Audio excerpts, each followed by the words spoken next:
माझे नाव दीपांजली केसकर. माझ्या यूट्यूब चॅनलमध्ये तुम्हा सर्वांचे सहर्ष स्वागत करते.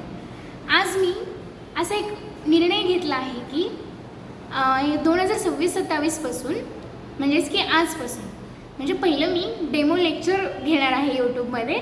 तर हे डेमो लेक्चर कशासाठी घेणार आहे तर बघा, जसे की काही विद्यार्थी बाहेरून 11वी-12वीला ॲडमिशन घेतात. मग हा विषय कोणकोणत्या विद्यार्थ्यांसाठी महत्त्वाचा आहे. जसे की आज मी तुम्हाला 11वी-12वी अर्थशास्त्र, तर 11वी-12वी अर्थशास्त्रच का विषय घेतला आहे तुम्हाला माहिती आहे का? कारण की याच्यामध्ये काय आहे की बेसिक कन्सेप्ट 11वी-12वीपासूनच आपल्या क्लिअर व्हायला लागतात. मग आपल्या तुमच्या पुढील वाटचालीस देखील हा विषय खूप महत्त्वाचा आहे. का महत्त्वाचा आहे? कारण BA, BCom, BBA, मॅनेजमेंट या सर्व कोर्सेससाठी हा विषय महत्त्वाचा आहे. मग आत्ताच का हे तुम्हाला पडत असेल प्रश्न, मग मॅडम आत्ताच का शिकवत आहेत? पण आता हा शिकवण्याच्या मागचा हेतू असा की तुमच्या आत्तापासून सर्व बेसिक कन्सेप्ट क्लिअर पाहिजे आणि तुम्हाला एक चांगलं अर्थशास्त्र ज्ञान आलं पाहिजे. यासाठी मी हा निर्णय खरं तर घेतला आहे. कारण तुम्ही काम करत करत देखील लेक्चर ऐकू शकता, घरामध्ये बसून देखील लेक्चर ऐकू शकता.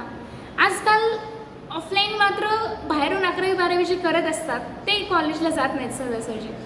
मग विद्यार्थ्यांना सोप्यात सोपं कसं वाटेल, अवघड कन्सेप्ट सोपी कशी वाटेल, हे यामध्ये मी तुम्हाला समजून सांगणार आहे. तर आज आपण पहिल्या लेक्चरमध्ये इयत्ता 11वी अर्थशास्त्र पाठ पहिला, अर्थशास्त्रातील मूलभूत संकल्पना, कन्सेप्ट इन इकॉनॉमिक्स. म्हणजेच काय? अर्थशास्त्र म्हणजे याला इंग्लिशमध्ये इकॉनॉमिक्स असे म्हणतात. बरं, हा इकॉनॉमिक्स शब्द कुठून आला असेल? इकॉनॉमिक्स हा शब्द आयकोनॉमिया या ग्रीक शब्दापासून बनलेला आहे. एकच शब्द बनला आहे का? नाही, 2 शब्द बनले. तर ते कोणकोणते पहा. इकॉनॉमिक्स एक बनलं आहे आणि इकॉनॉमी एक बनलं आहे. आता मग म्हणाल की इकॉनॉमिक्स म्हणजे काय? तर इकॉनॉमिक्स म्हणजे अर्थशास्त्र. अर्थशास्त्रामध्ये काय आहे? आता हा एक तुमचा महत्त्वाचा प्रश्न. अर्थशास्त्रामध्ये पैशांचं नॉलेज असतं. म्हणजे आता बघा, बँकेचे व्यवहार आणि आपण जो खर्च करतो तो पैसा म्हणजे काय? अर्थशास्त्र. एक आपण बघायचं झालं तर खरेदी विक्री करण्याचे साधन म्हणजे अर्थशास्त्र होय. मग का म्हणलं जातं अर्थशास्त्र? म्हणजे उदाहरणं द्यायची झाले तर असं आहे की आज आपण मार्केटमध्ये जातोय किंवा तुम्ही वेगवेगळे खरेदी करताय. मग ते खरेदी करून पैसा जर तुम्हाला द्यायचा असेल तर हे कशामध्ये येतं? अर्थशास्त्रामध्ये तर येतं हे सगळं. मग आज हे उदाहरण तुम्हाला सोपं वाटते का नाही? आणि आता इकॉनॉमी म्हणजे काय? इकॉनॉमी म्हणजे अर्थव्यवस्था.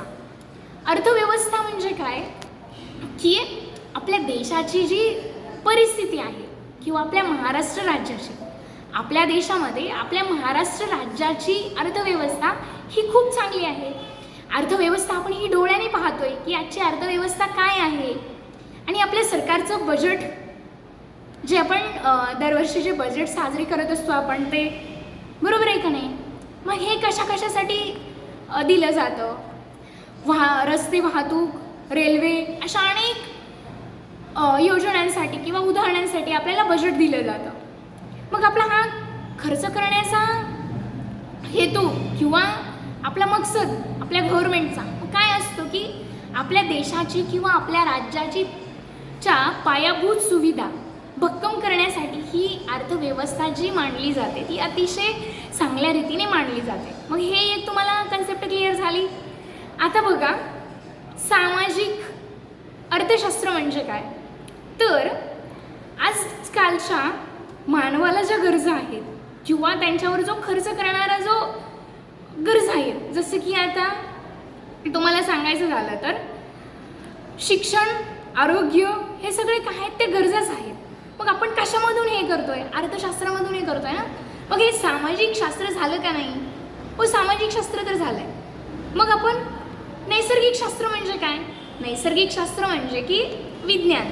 तर काय येतं बघा, रसायनशास्त्र, भौतिकशास्त्र आणि गणित याच्यामध्ये काय तर सायन्समध्ये नायट्रोजन, हायड्रोजन आणि केमिकल्स हे 3 येतात आणि गणितामध्ये फक्त एक कॅल्क्युलेशन हे खूप महत्त्वाचं आहे. जर तुम्ही कुठेही गेलात तर कॅल्क्युलेशन महत्त्वाचं असतं. जरी तुम्ही कॉमर्समध्ये असाल, मॅनेजमेंटला असाल किंवा BBA, सर्व जे बिझनेसचे जे कोर्सेस घेत आहेत त्यामध्ये अर्थशास्त्र हा विषय खूप महत्त्वाचा आहे. आजच्या व्हिडिओमध्ये आज आपण एवढंच पाहूया आणि दुसऱ्या पुन्हा व्हिडिओमध्ये आपण भेटूया. या आजच्या व्हिडिओला लाईक आणि सबस्क्राईब आणि सर्व विद्यार्थ्यांना शेअर मात्र जरूर करा. धन्यवाद.